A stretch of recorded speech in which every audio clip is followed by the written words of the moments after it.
The wound is where the light enters you. Remember this.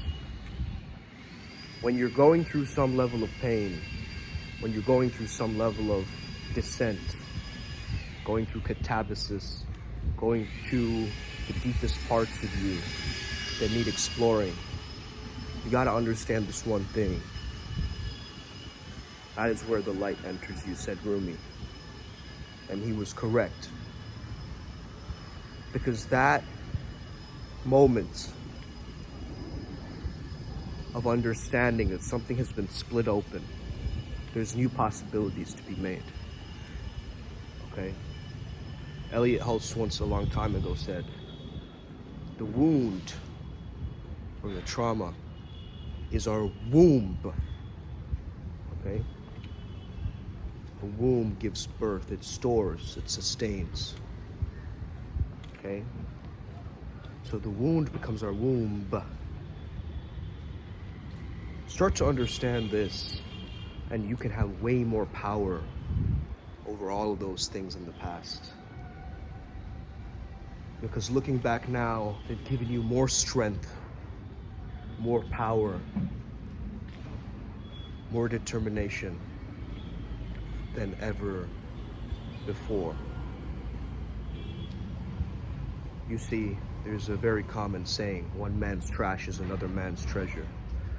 Understand this with all your heart. Feel it through your entire beingness as I say this. Because there's a story in the Mahabharata I wanted to share with you. There's this guy who drowned Bhima into the river. I got some vines, wrapped it around his hands, poisoned him when he was in a tent, and then wrapped him up in these vines, right, and threw him into the river. As he was drowning, going down into the river, slowly descending, as he's being poisoned, right? So descending, going into the Nagaloka, the Pataloka. I told you guys, right, about my Naga lineage. Understand the story, it's very, very potent, okay? So in Nagaloka, in Pataloka, what had happened is, as he was there, right, the snakes would bite him, okay? The snakes bit him, therefore, sorry, still sore throat, right? Sucking out all of the poison, therefore saving him, making him conscious again of what's actually going on, okay?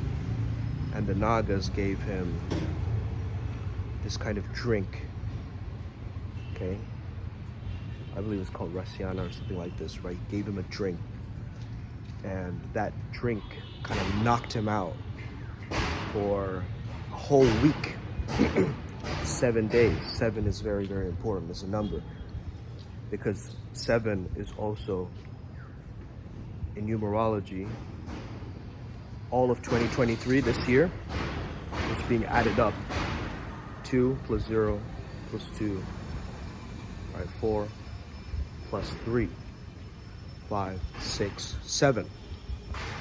So 2023, the year, adds up to the slumber of these 7 days. But on the 8th day, he became energized. He was reborn in a sense. He felt new vigor and new life and new passion. So one person's poison is another person's medicine. Someone poisoned him, but the poison was sucked out, counteracting the poison, like the poison venom of the snakes took out that poison, right? So really starting to understand this is going to give you immense power as a flow Jedi, as a mage, as a mystic, as a mystic traveler through these different portals and different realms, right? You're going to have to start to understand this thing on a much greater level, okay?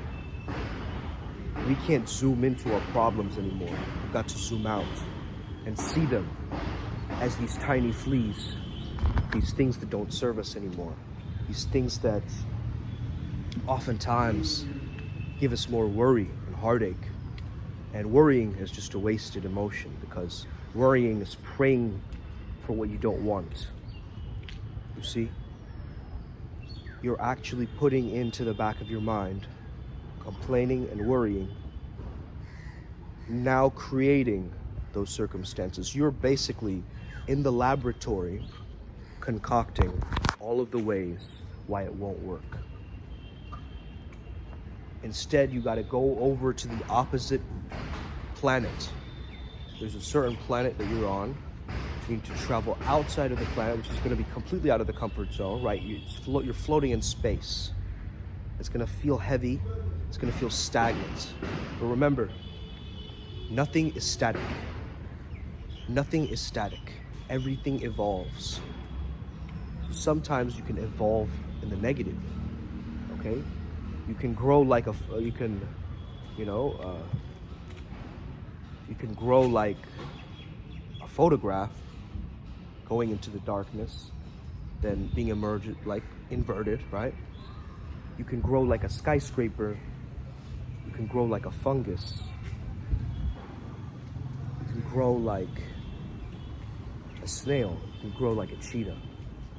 You can grow, but you're still growing, but intentional growth is where it's at. Intentional growth is you saying, I'm gonna do this. It's gonna be like this. And I'm not attached to that. I want it, I don't need it. We oftentimes, we get so caught up that I need this, and I need that, and I need this, and I need that. AZD pointed this out yesterday. We're still all too desperate for the validation, desperate for the female attention, desperate for, a bank account that makes us feel good. But understand what? A relationship is just words, okay? A text message that you get from someone is just random string of words, right? But it evokes a response in you.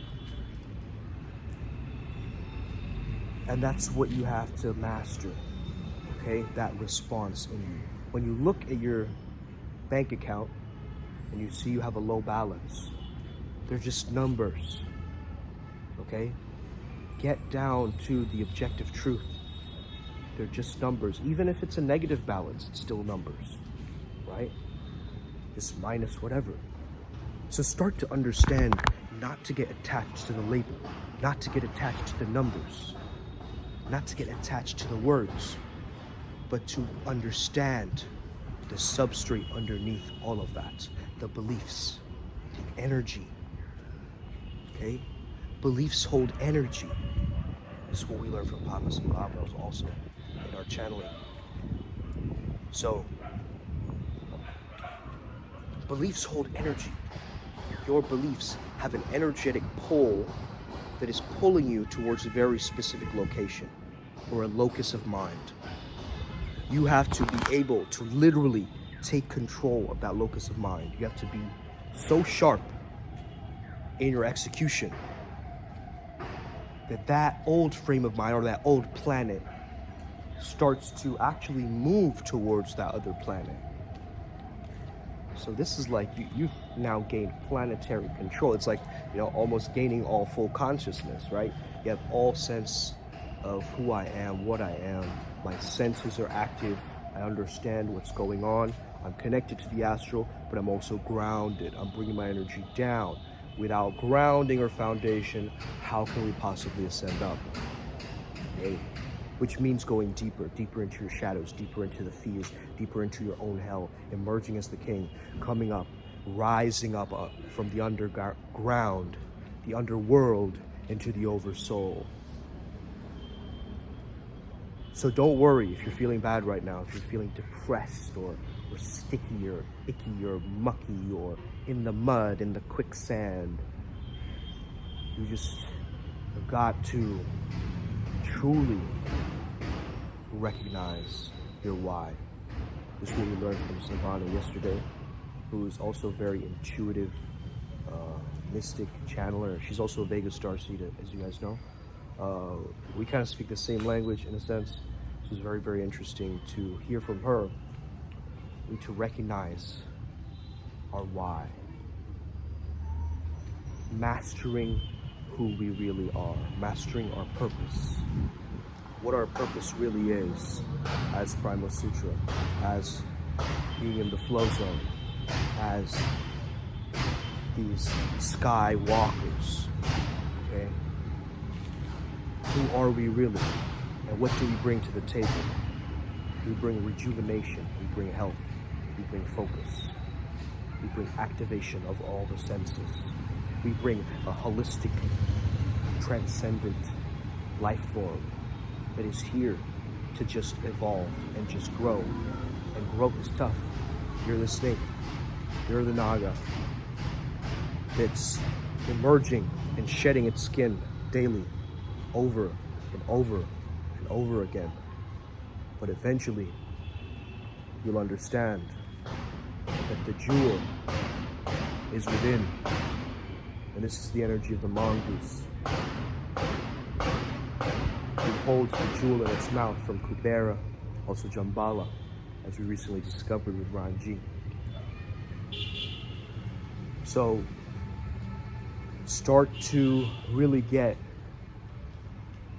a solid understanding that I have my traumas, for sure.